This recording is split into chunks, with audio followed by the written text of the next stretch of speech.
DJ's True Crime 2026, turn the lights down low, let the darkness mix. Midnight whispers on an old back road. Every secret's got a story untold.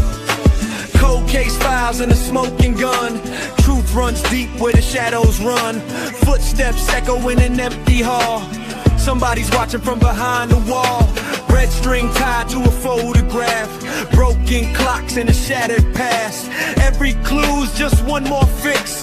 Welcome to 2026. DJ's True Crime 2026. Twisted tales and dangerous tricks. Every lie's got a heavy price. Roll the tape, let's roll the dice. Heartbeat racing, ticket ticks. Truth cuts deep like sharpened sticks. If you're brave, come take your fix. DJ's True Crime 2026. Headlines screaming in black and white. City sirens in the dead of night. Coffee cold on a cluttered desk. One more name on the suspect list. Footprints fade in the falling rain.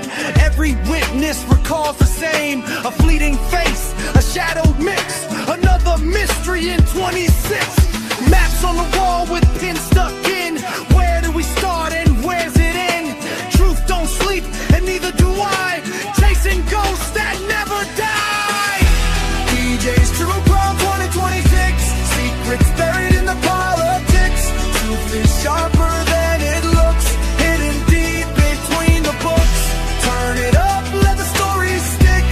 Every twist hits hard and quick. Stay tuned for the final fix. DJ's True Crime 2026.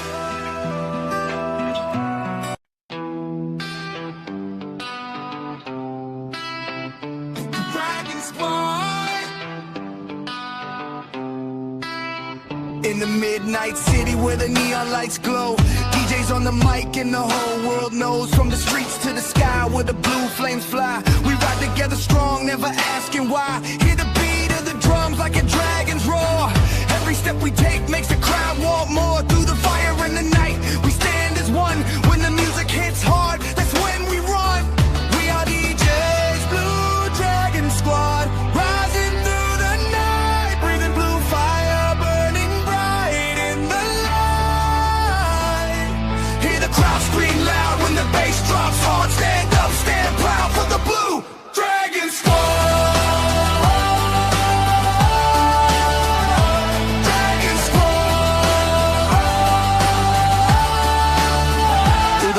And the sound where the legends grow.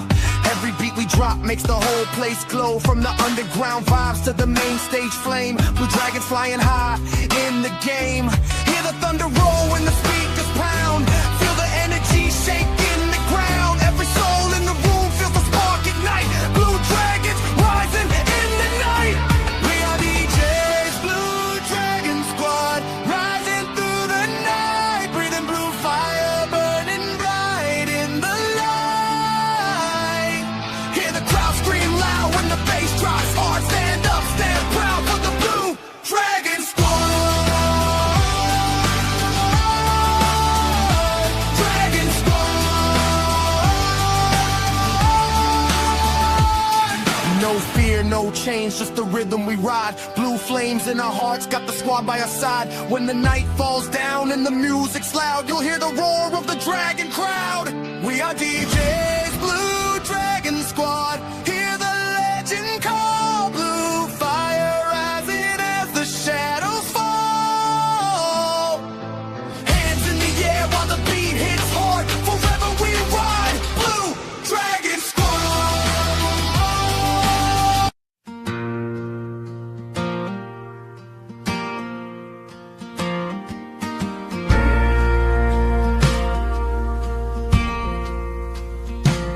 Sweet boy Sebastian, where are you? The stars stayed up all night waiting too. The next morning your mama came up. You weren't there, your room was empty. Sweet boy Sebastian, where'd you go? Your room we're still left the same as it was. The whole world has been searching, but there was no evidence of where you went.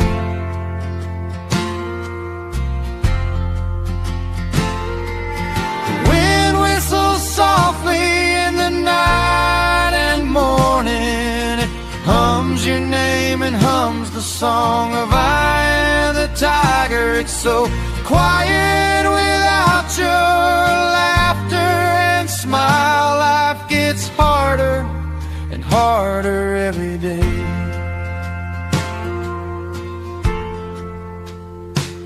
Sweet boy Sebastian, where have you gone? Everyone has searched through forests and water and near your house with no sighting or sin. If you're hiding, come out and come back.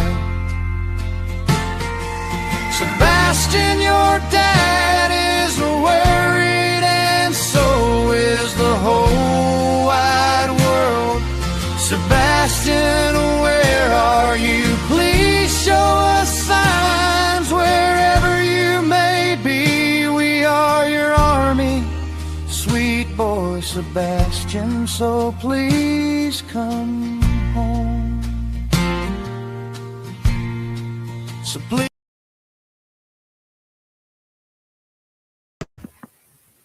Hello, hello. Can anyone hear me? Put a thumbs up or 5 by 5 if everyone can hear me. And before we get started, I am going to put up my disclaimer.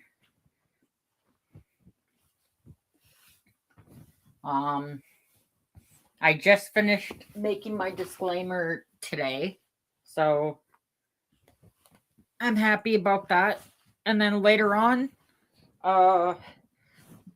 7 p.m. my time, Mountain Standard Time, whichever time. I think brown eyes for you, it would probably be 9 p.m. your time when I start my live on my other stream. But yeah, so I'm gonna read the disclaimer. So here it is. Just wait.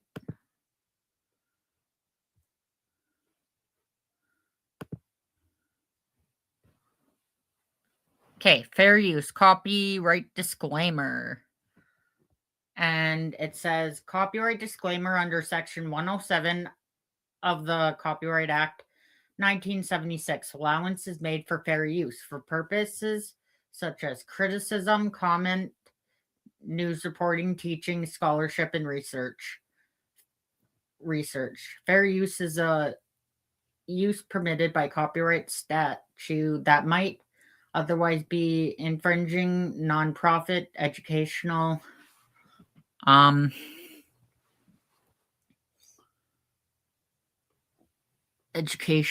just wait. Can't see the other word. Hang on. Educational or personal use tips. The balance in favor of fair use. Okay. So what I'm gonna do next, put the comments back up, and we're going to watch a few videos of Sebastian and other videos. So here's my screen, share screen. Here it is. So as you can see, the title of my stream is All Things Sebastian Rogers. So here's the first video. Sebastian Rogers surveillance video.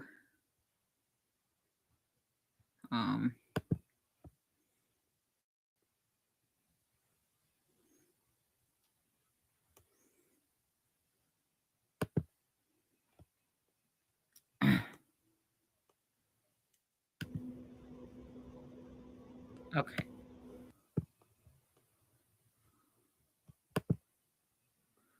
So, watch the camera light footage. Watch the lights very closely.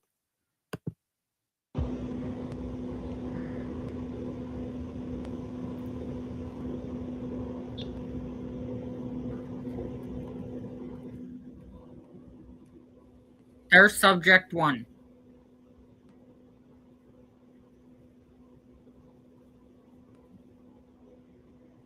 And then subject 2 was around here.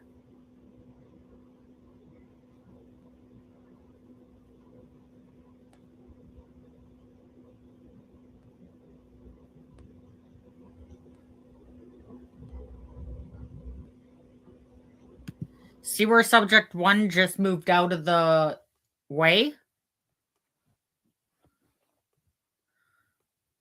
That is very suspicious. Why is the camera footage moving away? Is my question.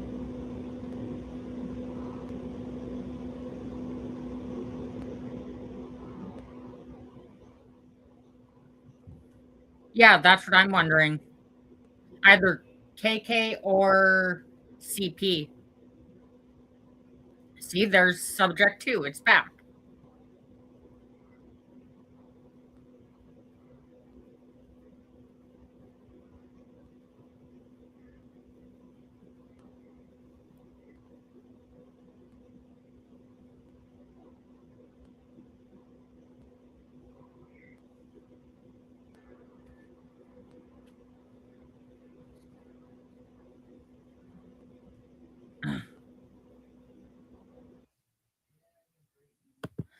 The fact that the lights move during the footage is beyond me, and you can barely see anything. So, what could it be? What could the surveillance footage be showing? That is my question. Now we're going to watch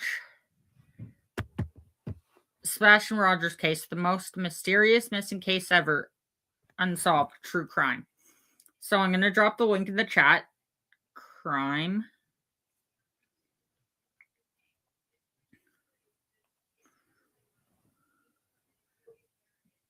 Veal new. Yeah, she's coming on at 8 my time.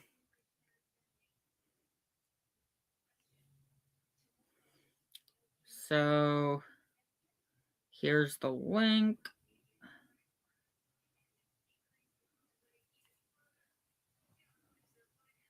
Just hang on. I'm just dropping this in the chat.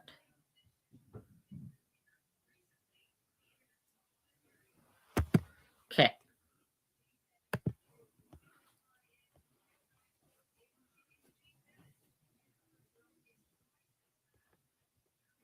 Nothing behind.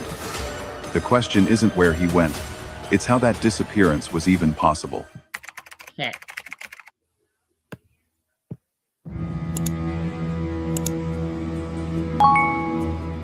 On February 26, 2024, in Hendersonville, Tennessee, 14-year-old Sebastian Wayne Drake Rogers vanished from his bedroom sometime between midnight and dawn. The house was locked. His shoes were still beside the bed. His money and phone remained untouched on the kitchen table. See, the weird thing is his money and phone was left and not touched. I got a question for KK. Why did you happen to make Sebastian leave his phone and money at home? Why didn't you let him bring his phone or money with him? Did you plan all of this? Just wondering, in my opinion, and allegedly. Exactly where they'd been the night before. There was no forced entry, no footprints on the wet ground, and no camera recorded any movement. The only object missing with him was a small yellow flashlight. Despite thousands of hours of searches, drones, sonar, K9 units, helicopters, and volunteers, no evidence has ever been found. In a neighborhood filled with cameras and lights, a boy with autism walked out of his home and left nothing behind. The question isn't where he went, it's how that disappearance was even possible. It began as an ordinary Sunday in Hendersonville, Tennessee. February 25, 2024. 14-year-old Sebastian Wayne Drake Rogers spent the day with his mother, Katie Proudfoot. They went shopping at a local department store, played arcade games at a bowling alley, and had dinner at a restaurant nearby. Everything seemed perfectly normal. What? Surveillance footage from those locations later confirmed let me pause this for Around a minute. 8:30 p.m. You're saying JS as in Julie Skolsnack, aka Julie Skolnick. That is hilarious. I can't believe that. Good. Maybe she'll stay off the internet. They returned to their home on Stafford Court, a quiet street lined with identical houses and well-kept lawns. Between 9 and 10 p.m., they both got ready for bed. Before the lights went out, Katie heard a loud thud from her son's room. She called out, "Are you okay?" And Sebastian replied, "I'm fine." That short response would be the last time anyone ever heard his voice. From 10 p.m. to midnight, Katie spoke on the phone with her. The thing that blows my mind is, since KK said she heard a thump from heard a thump upstairs, why didn't she go and check? Knowing that Sebastian has fluid around his brain is beyond me. What if he would have fallen out of bed? What if he would have hit his head? In my opinion, she's stupid. Just saying, and I have a right to that opinion. Allegedly. She is stupid. I don't even have to say in my opinion.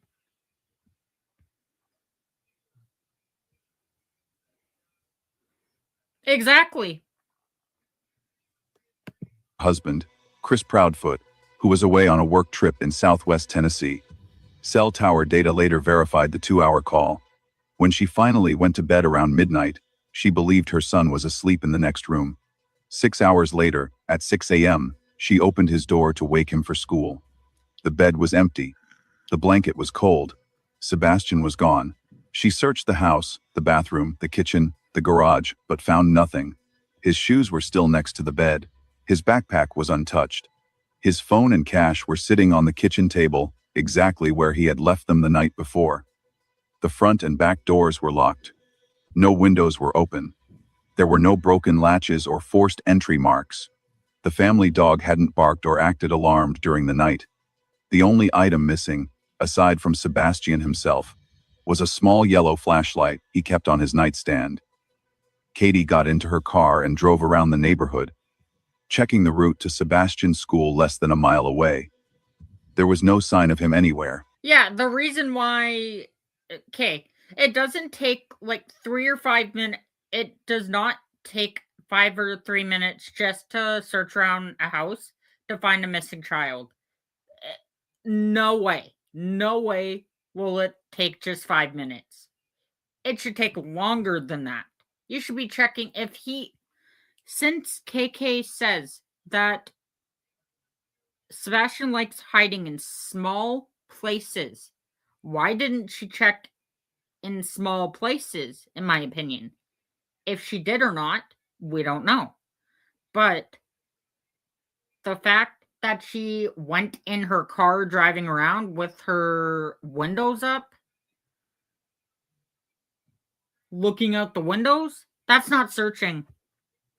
Searching would mean putting on your shoes, leaving the house, outside, walking around, yelling out his name. until you get a response. She called her husband, and he immediately contacted 911.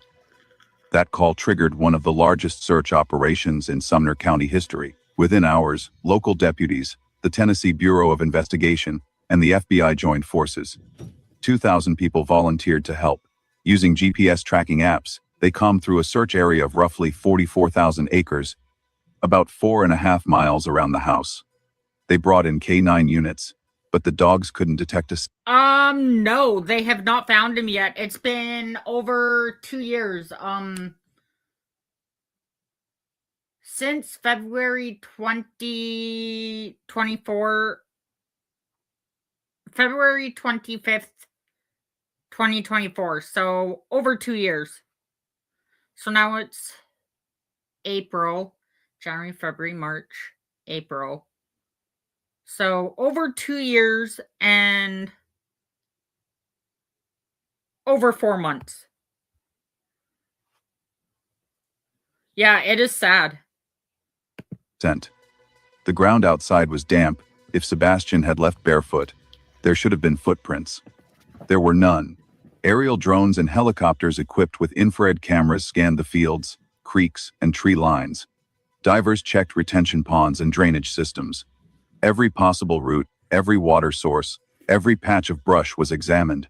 Nothing was found. By the end of the first day, investigators realized they didn't even have a starting point. No scent, no direction, no witnesses, no camera footage. The disappearance had occurred inside a closed system, a locked home with no visible exit. It was the kind of scenario detectives usually encounter only in theory, not reality. When investigators reconstructed the night, they could identify only 6 verifiable hours, midnight to dawn. That narrow window, between 12 and 6 a.m., became the core of the investigation, the period in which Sebastian either walked out of his home or was taken from it without anyone noticing. But the evidence refused to fit either theory. If he left voluntarily, why barefoot, without shoes, coat, phone, or money, in a February temperature of 40 degrees F? If someone entered, how did they get in without breaking a lock, leaving prints, or waking the dog? Detectives examined every window and door. All locks were functional, no pry marks, no fingerprints beyond the family's. The home's interior cameras showed no movement after midnight. Neighbors' doorbell cameras recorded no suspicious activity, no passing vehicles stopping on the street. The silence in the data was complete. The scene was so clean that investigators began to refer to it internally as the no-trace paradox, a disappearance that left no measurable trace of departure or intrusion. Forensics photographed every room, tested for blood and fibers, and used luminol under ultraviolet light. All results came back negative. The environment was normal. The absence of evidence became the only evidence. So what did they, in my opinion, I'm pretty sure they probably hid the evidence, made it so there was no evidence whatsoever, or he didn't even make it home from Texas Roadhouse.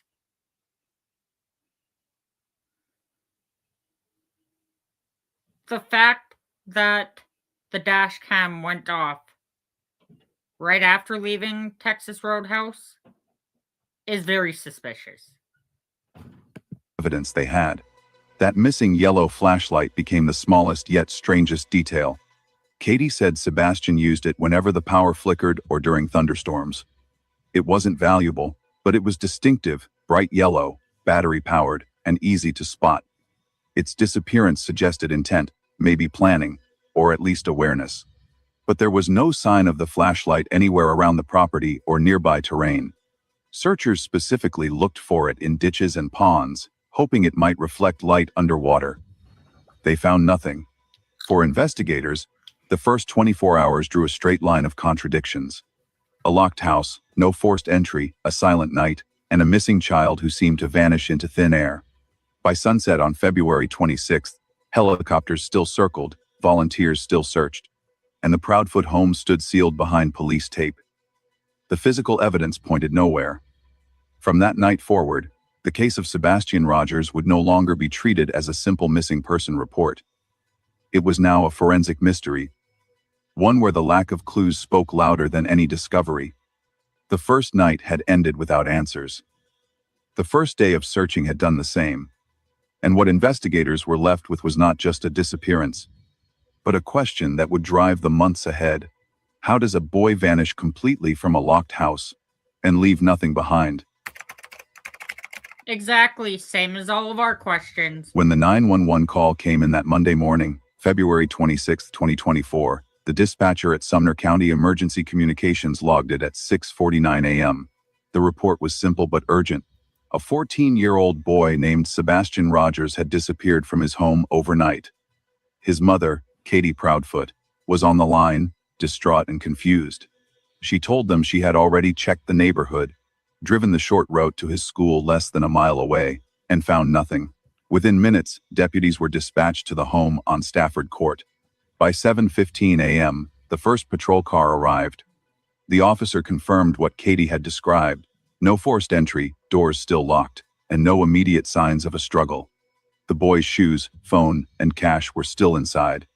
Deputies checked the backyard, the garage, the crawl space, even under the beds, nothing. With no sign of injury or foul play, they escalated it quickly to a missing child alert.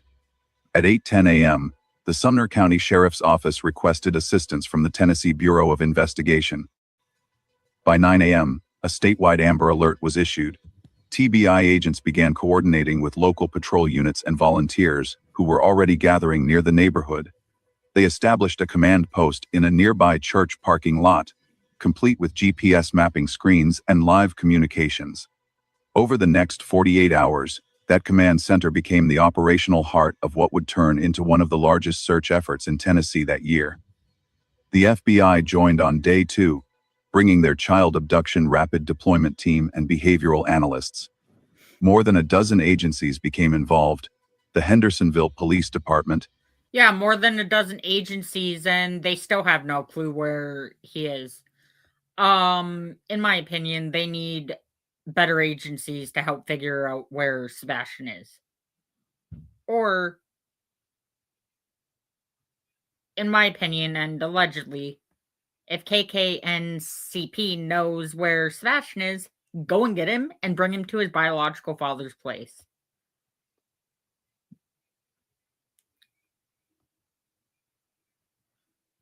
The Gallatin Police Department, Tennessee Highway Patrol, Emergency Management, Metro Nashville PD, Wilson County Sheriff's Office, and multiple K-9 and rescue units from neighboring states.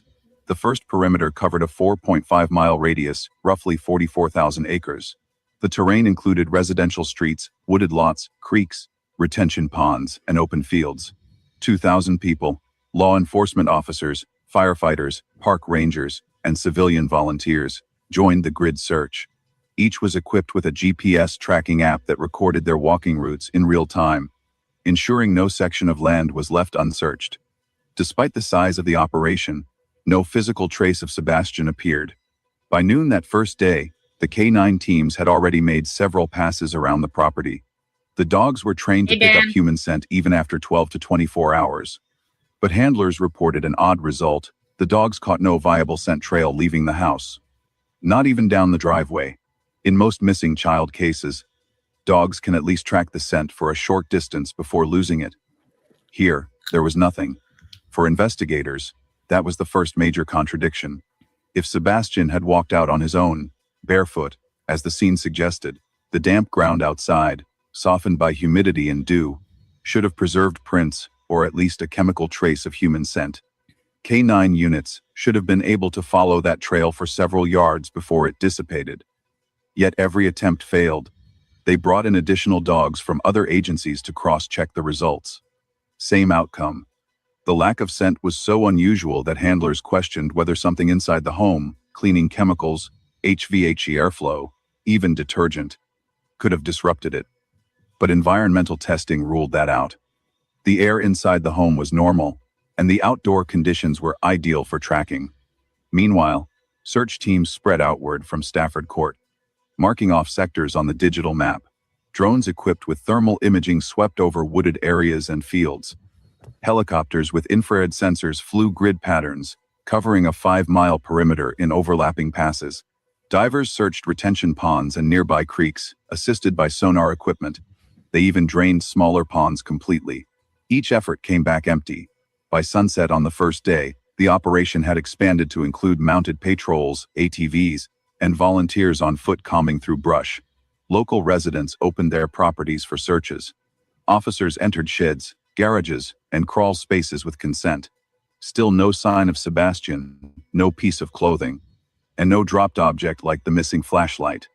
In most cases, the first So, no drop of clothing, no anything, no signs of anything. So, where did he go? Did KP meet up with someone and trade him off to someone? Or did they put him in a home and hide his identity so they can't find him? And also, anyone who's in the bushes watching, please click that thumbs up and like and subscribe if you haven't, and get my channel out into the algorithm. And also, I'm going to drop my PayPal link in the chat if you would like to help by donating to my PayPal. That would be very much appreciated, but it's never expected. And yeah, let's keep on watching. 12 hours are crucial. This case defied that rule. It was as if the disappearance had occurred outside of time, no evidence to anchor a timeline to. Detectives from the TBI's Criminal Investigation Division began reviewing known risk factors. They learned Sebastian had autism and a rare genetic condition, 6q27 deletion syndrome, which could cause anxiety and impulsive behavior. According to behavioral analysts from the FBI, roughly half of children with autism who go missing are later found near water, drawn to reflections or sound. For that reason, every body of water within the grid was searched multiple times, by sonar and by divers. Each time, the result was the same: nothing. At this stage, investigators considered whether Sebastian could have been picked up by a vehicle. They reviewed traffic cameras, school cameras, and nearby residential surveillance systems. No vehicle was recorded stopping near the Proudfoot home between midnight and 6 a.m. Deputies also canvassed the area for witnesses. Several neighbors reported hearing nothing unusual. One resident thought they saw moving lights near the construction site at around 3 a.m., but that footage was later determined to show headlights from a distant road, a visual distortion caused by camera angle and trees. That theory was dismissed. The search continued through the week. By day 3, over 1,200 acres of dense woods had been cleared, 50 miles of road checked, and multiple retention ponds drained. Helicopters flew in rotations around the clock. They even brought in bloodhounds specifically trained for last scent isolation, capable of differentiating a subject's odor from family members. The result remained consistent: no scent trail, no direction of travel, no trace. For investigators, the search began to feel circular. Every path led back to the same starting point: the locked house. On February 28th, the command post logged 200 separate tips submitted by residents and social media users. None provided usable leads. Agents followed up on reported sightings in nearby counties, including one from a driver who thought they saw a teenager walking along Long Hollow Pike at dawn. Surveillance footage disproved that the person in the video was an adult jogger. By the end of the first week, searchers had spent more than 100 combined man-hours. Despite that effort, not a single confirmed item belonging to Sebastian had been recovered. No clothing fibers, no shoe prints, no personal effects. Even the missing flashlight hadn't surfaced. The absence of evidence began to create frustration inside the command post. The lead detective, Brandon Carter, described it in an interview as like chasing a question mark. Every resource was in play, yet the investigation had no shape. Technicians began testing the theory that scent could have dissipated due to wind currents or air pressure differences during the night. Weather data showed light wind from the west at 2 miles per hour, temperature steady around 40 degrees Fahrenheit. Those conditions should have preserved, not erased, human scent. That left only two possibilities: either Sebastian never left the house under his own power, or he left by means that left no biological trace, such as being carried, shielded, or transported in a vehicle that prevented. Yes, because what's with the, in my opinion, okay, with the bite marks on, um, with the bite marks on CP's, I think on one of his arms, what's that about? In my opinion,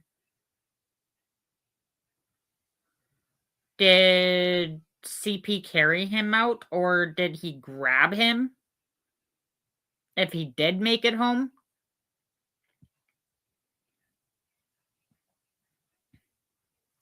Exactly. You would be correct. There would not be any shoe prints if he left barefoot.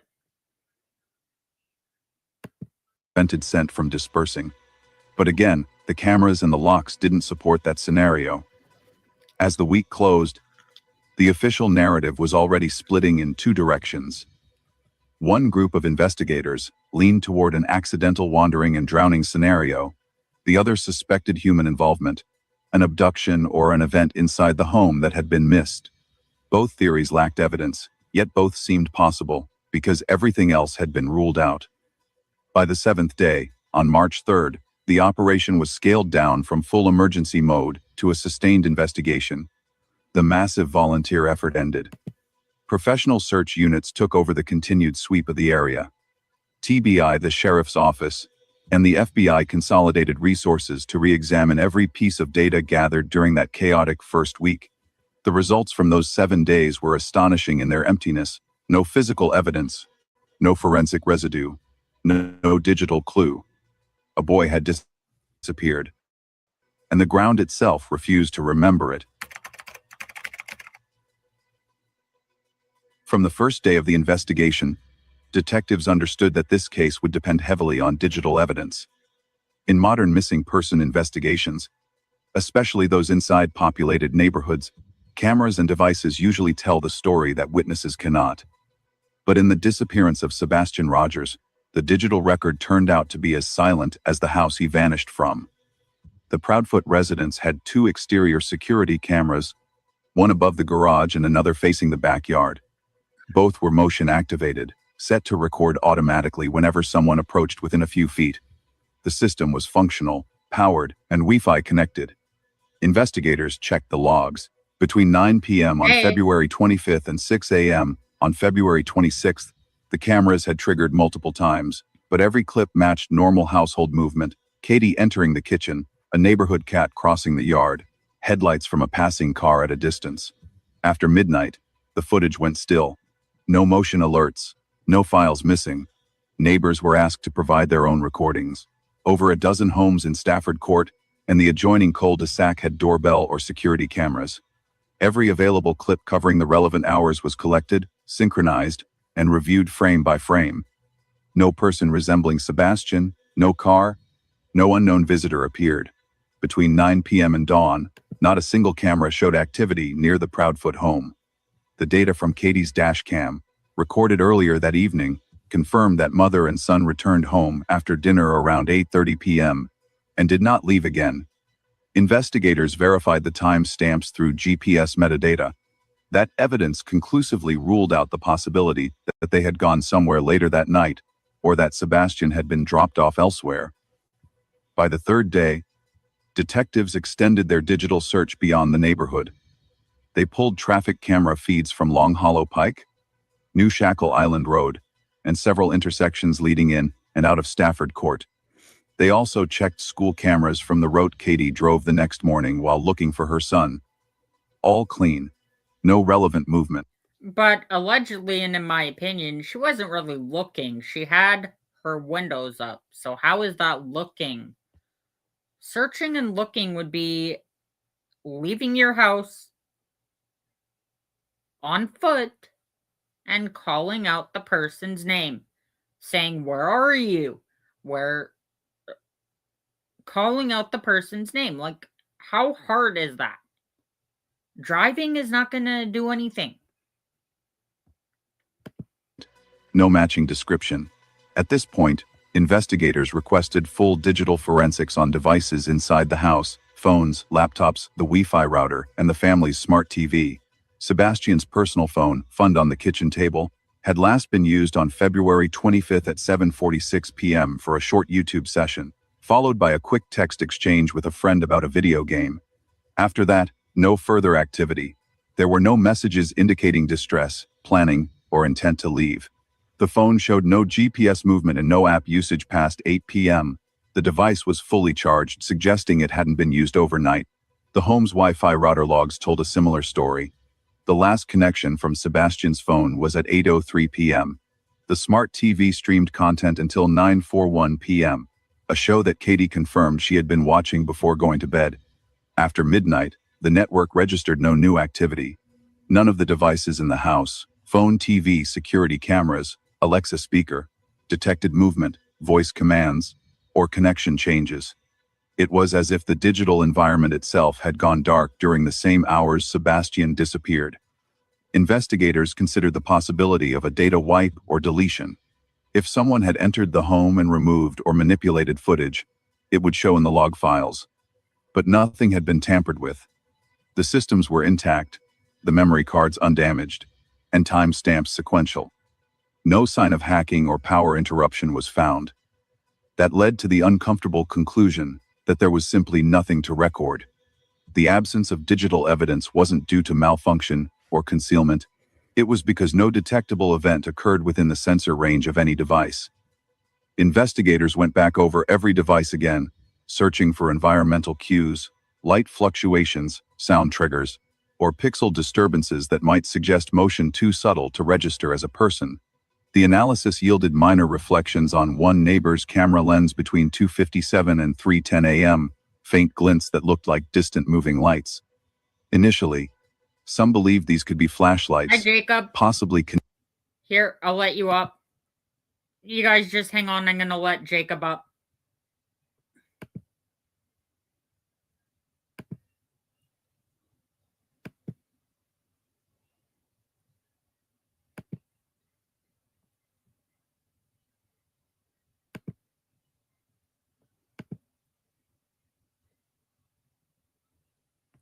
Here you go, Jacob.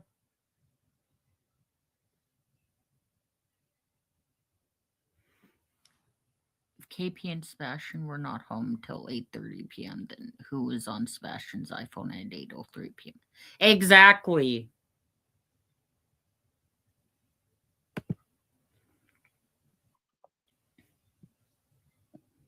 Hello. Hello. Hi. Okay. Hi. Okay, I'm playing the video. How are you? Good. Okay, good. connected to the disappearance. But law enforcement later traced the source. It was not someone in the yard. The light came from vehicle headlights refracted through trees from a higher street, roughly 270 meters away. The video's angle and low light exposure had distorted the distance, creating the illusion of movement near Sebastian's home. Once plotted against daylight reference photos and topographic maps, the flashlight theory collapsed. That debunked footage would later fuel online speculation, but officially it was dismissed as no evidentiary value. Still, the mystery deepened. If there was no outside movement, could Sebastian have gone somewhere inside the digital blind spots, areas not covered by any camera's line of sight? Investigators re-examined the property layout. The back door opened toward a small patio leading to the yard, but that area was directly within the camera's range. The windows on the east side faced the neighbor's driveway, which had its own Ring camera. Even if he had left through a window, at least one camera would have captured his silhouette. None did. Digital analysts also cross-referenced cell tower triangulation around the neighborhood, looking for any unregistered device that might have connected briefly during the night. A signal from an unknown phone or car Wi-Fi system. The query returned normal results, no stray connections, no burner phones, no vehicle hotspots. That conclusion created a deeper contradiction. If Sebastian had simply wandered out, the cameras and devices should have recorded him. If someone had entered to take him, there should have been disruption, a motion trigger, a door sensor, a sudden power spike, or Wi-Fi reconnect. There was none. Some investigators began to question whether the event might have happened earlier than believed, perhaps before Katie's midnight call ended. But the timeline didn't fit. She had been awake and alert in the living room, phone in hand, and would have heard the door or the dog. Others speculated about accidental erasure or environmental interference. But the forensic review ruled those out. In the end, the digital record didn't just fail to provide answers, it erased possibilities. Every theory required at least one measurable event. The cameras said there were none.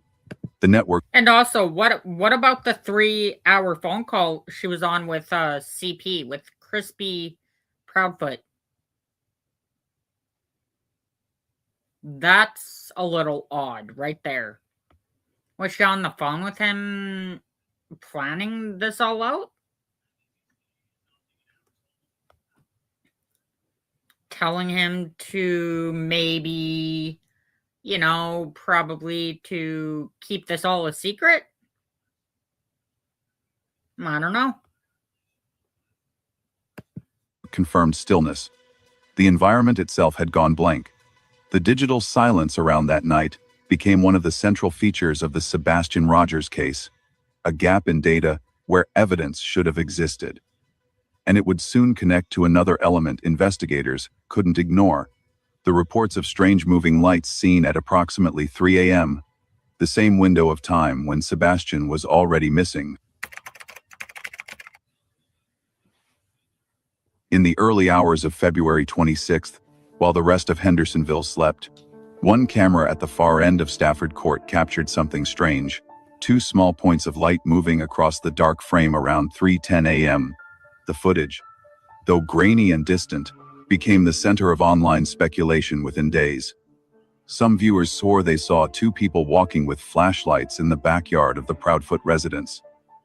Others insisted it was evidence of an abduction: 2 intruders carrying lights, possibly taking the boy while his mother slept. The theory spread quickly across social media and community forums.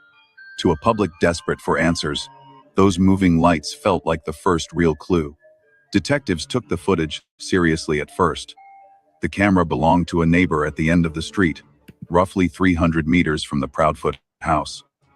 Investigators enhanced the video, stabilized the frame, and adjusted contrast to isolate the movement. The result was inconclusive: 2 small light sources flickering in near total darkness, crossing from left to right. Without context, it could have been anything: flashlights, reflections, vehicle headlights, even distant streetlights distorted by humidity. To verify, investigators performed a daytime reconstruction. They returned to the exact camera position and overlaid the video's perspective onto a topographic map. When they aligned the angles, the mystery began to dissolve. The path of the lights matched the elevation of a hill roughly 270 meters away, where a side street curved upward. At the same time the camera recorded the lights, another surveillance feed from that hill captured a vehicle traveling east, with its headlights flashing intermittently through the trees. Law enforcement officially debunked the theory within a few days. The 2 people with flashlights were nothing more than optical distortion. Investigators even released side-by-side images showing how the beams corresponded to the distant road. Once that analysis went public, the flashlight theory collapsed. But the damage had already been done. The rumor spread faster than the correction, creating a flood of false leads that wasted time and resources. While the light footage was being examined, another lead took shape, one that would dominate the early search efforts: the ponds. Hendersonville has several small retention ponds and drainage basins built around its suburban developments. One of them sits just a few hundred yards from the Proudfoot home, bordered by tall reeds and unfinished construction. Because Sebastian was on the autism spectrum, investigators immediately flagged these water features as high-risk locations. Data from the FBI's Behavioral Analysis Unit showed that nearly 3/4 of accidental deaths among missing children with autism occur in or near water. The reasoning is simple: reflective surfaces, rippling light, and the soothing sound of water often attract sensory-seeking children. For search coordinators, that made the retention pond the first logical focus. By the second day of the search, teams from the Sumner County Sheriff's Office, the Tennessee Emergency Management Agency, and volunteer groups like the United Cajun Navy brought in sonar, small boats, and pumps. They drained the pond systematically, checking the silt at the bottom for footprints, fibers, or any objects matching the missing flashlight. Divers scanned culverts and drainage pipes connected to the pond. Nothing surfaced. A second pond, roughly half a mile away, was drained as well. Again, negative results. Still, a rumor persisted that the KD9 teams had picked up a scent trail leading toward the first pond. The origin of that claim was unclear, possibly from leaked radio chatter between handlers. Officially, neither the sheriff's office nor the TBI ever confirmed it. Some officers privately acknowledged that one dog appeared to alert briefly near the edge of the water, but later testing and reruns failed to replicate the result. Environmental factors, wind direction, water vapor, and decaying organic material can produce false positives for scent dogs, especially around stagnant water. For the forensic teams on the ground, the results were definitive. Both ponds had been drained, dredged, and tested for biological traces. None were found. No hair, no clothing, no fingerprints, no trace DNA. The sonar crews used side scan imaging to visualize the pond floors. The only debris recovered were soda cans, branches, and a few small rocks. Even the missing yellow flashlight wasn't there. That detail, the one object Sebastian was thought to have taken with him, remained unaccounted for. After exhausting the water searches, investigators turned their attention to the construction site adjacent to the pond. It was an open area of gravel and half-built homes. Workers confirmed that no one had been present overnight. Security cameras from the site showed no human movement during the critical hours. But these early dead ends did something important for the investigation. They ruled out the two most statistically common scenarios: accidental wandering into water and abduction caught on camera. That meant the disappearance didn't fit the typical patterns used by federal analysts. To the detectives still working the case, the focus shifted from what could be seen to what couldn't. If the cameras had mislulled them with the illusion of light, and the ponds had yielded nothing despite sonar proof, maybe the clue they needed wasn't visual at all. For now, the official statement from the sheriff's office was clear. All nearby water sources have been searched and cleared. The video of the lights has no evidentiary value. Behind closed doors, though investigators knew that each eliminated lead left the same haunting conclusion. The world had been watching that night: cameras, neighbors, sensors, even the reflection of headlights, and yet none of it captured a single trace of a boy who vanished inside that window between midnight and dawn. The water became the primary focus of the search effort, not because of... So the thing, I believe I heard about a dog. One of the dogs did pick up a scent, but it was not Sebastian's scent, allegedly. In my opinion, it was KP's scent or CP's. One of those two. Any direct evidence, but because of statistics. The FBI's Behavioral Analysis Unit, brought in to consult on the case, provided data that painted a sobering picture. Nearly half of all children with autism who go missing are later found within a short distance of their home, often near water. And among those fatal outcomes, 71% involve drowning. Those numbers shaped the next phase of the investigation. If Sebastian had wandered, the most logical danger zone was the network of ponds, creeks, and drainage systems surrounding Stafford Court. Within 48 hours, maps were drawn, satellite images analyzed, and every water source within a 5-mile radius was plotted. There were 7 major bodies of water identified: 2 retention ponds in the immediate subdivision, a creek running parallel to Drake's Creek Road, a small man-made reservoir near the golf course, and several storm drains and culverts leading toward Old Shackle Island. Teams began working systematically through each one. The United Cajun Navy and EquiSearch, 2 volunteer organizations specializing in water recovery, were brought in to assist local authorities. They arrived with boats equipped with side-scan sonar, thermal cameras, and divers trained for low-visibility recovery. The sonar sweeps were run day and night, the monitors scanning the murky depths for anything with the size or density of a human body. Nothing appeared. When sonar imagery failed to reveal anomalies, Divers entered the ponds manually. They searched sediment layers, overturned debris, and followed drainage channels. In the first week alone, over 20 separate water locations were cleared. No remains, no clothing, no objects matching the missing yellow flashlight. So with the no remains, no anything, with no evidence in sight, did they like put him in different clothes and then hide him somewhere and hide the clothes where they like this doesn't make any sense.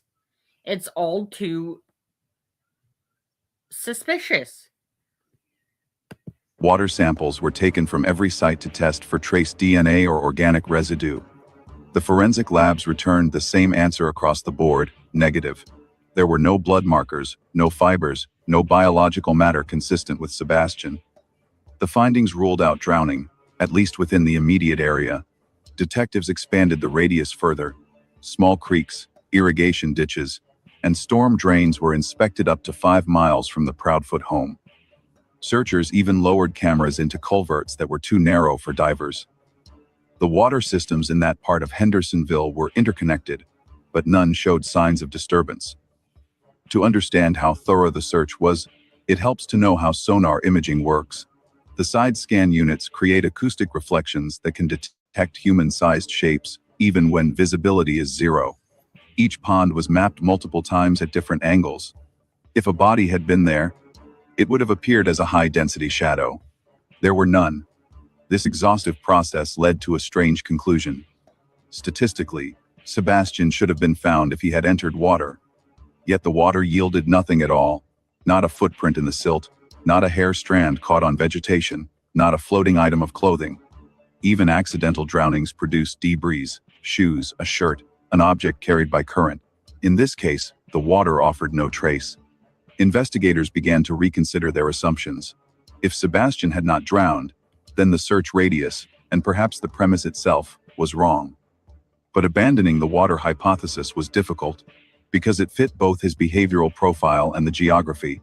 BU specialists emphasized that autistic children with sensory triggers are often drawn to reflections or rhythmic sounds, particularly in quiet nighttime environments. The retention ponds were only minutes from his home. Yet even if he had gone toward them, the evidence suggested he never arrived. This paradox began to fracture the investigative team into two schools of thought. The first held that Sebastian had indeed approached a body of water, but that environmental conditions had erased the trace, perhaps strong drainage flow, perhaps wildlife interference. The second believed he never reached the ponds at all, meaning the event's origin lay elsewhere, inside the home, or beyond the neighborhood entirely. To test the first theory, specialists re-examined water movement data from the night of February 25th. Rainfall had been minimal, and retention systems were functioning normally. No sudden influx or overflow that could have carried an object away. The water levels were stable, meaning if something had entered, it should have remained within range of sonar detection. The drainage analysis ruled out one more thing: there was no outlet large enough to allow a human body to pass undetected. That fact eliminated the possibility of Sebastian being swept away by runoff. Meanwhile, volunteer divers extended their work into larger, deeper bodies of water, Old Hickory Lake and Drake's Creek. Boats scanned the shoreline, docks, and boat slips. Again, the sonar grids were clear. Not a single anomaly resembling a person or large object was logged. At a briefing held on March 1st, the TBI's lead investigator addressed the press. Every known body of water within the search radius has been examined by trained personnel using sonar, divers, and thermal equipment. No evidence has been recovered. At this time, we are not ruling out any possibilities. Privately, however, detectives were already thinking about how narrow the water theory had become. They couldn't find Sebastian on land or in water. The only remaining direction was movement, not by foot, but by vehicle. That line of thought led to the next operational phase: tracing garbage routes, delivery trucks, maintenance vehicles, and construction traffic from the night of February 25th into the morning of the 26th. The logic was simple. If a person or object had been moved away from Stafford Court without leaving footprints, then mechanical transport was the only mechanism left. Someone could have carried him or driven him away before the... In my opinion,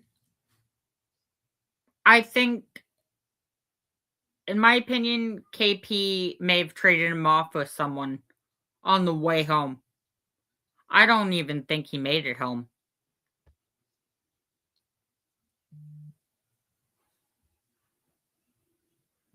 First light of dawn. After 2 weeks, the aquatic hypothesis was officially downgraded. The ponds, creeks, and drainage systems had been cleared. The data showed no drowning, no accidental fall, no evidence of contact with water.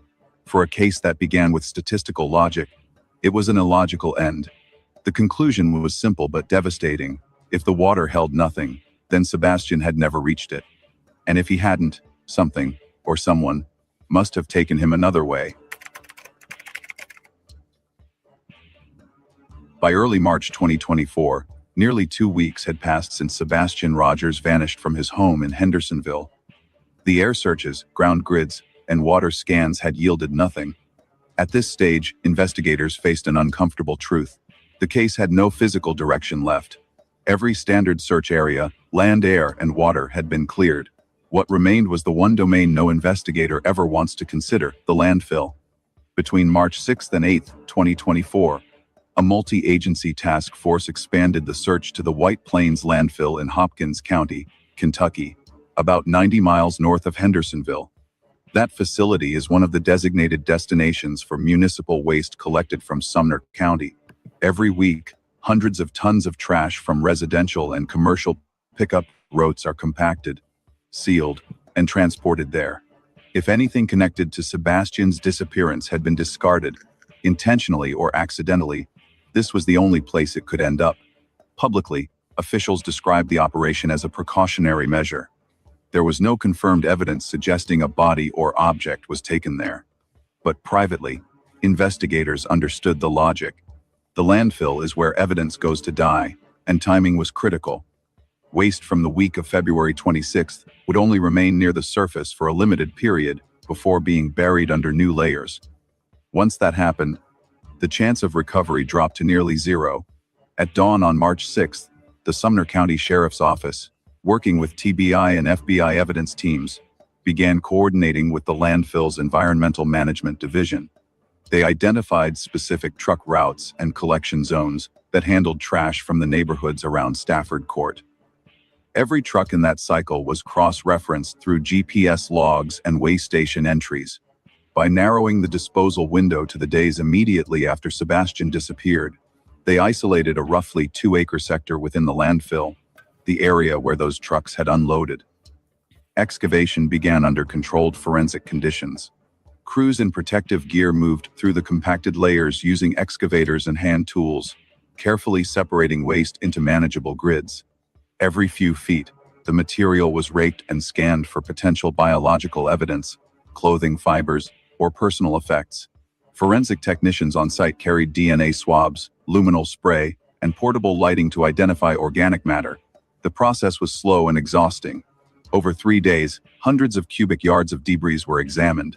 The odor, the chemical exposure, and the weight of the task made it one of the most difficult operations in the investigation. Yet by the third evening, the result was the same as every search before it: nothing connected to Sebastian. No fabric fragments, no footwear, no electronic device, no flashlight. At a press conference following the operation, a TBI spokesperson stated simply, "The search of the landfill was conducted out of an abundance of caution." No evidence related to the disappearance of Sebastian Rogers was located. But the decision to search there raised important questions, especially among local residents who followed the case closely. Why move to a landfill in another state when no sign of foul play had been established? What prompted investigators to believe something could have been transported there in the first place? Inside the command post, the reasoning was pragmatic. When all above ground and natural areas produce zero leads, investigators turn to the waste stream as a final measure. Trash collection is one of the few systems that physically removes material from a community, often within hours. if an object had been discarded, intentionally or accidentally. Okay. So what we're going to do is we're going to pause there. We're going to leave that part there until tomorrow. We're going to do a part 2. And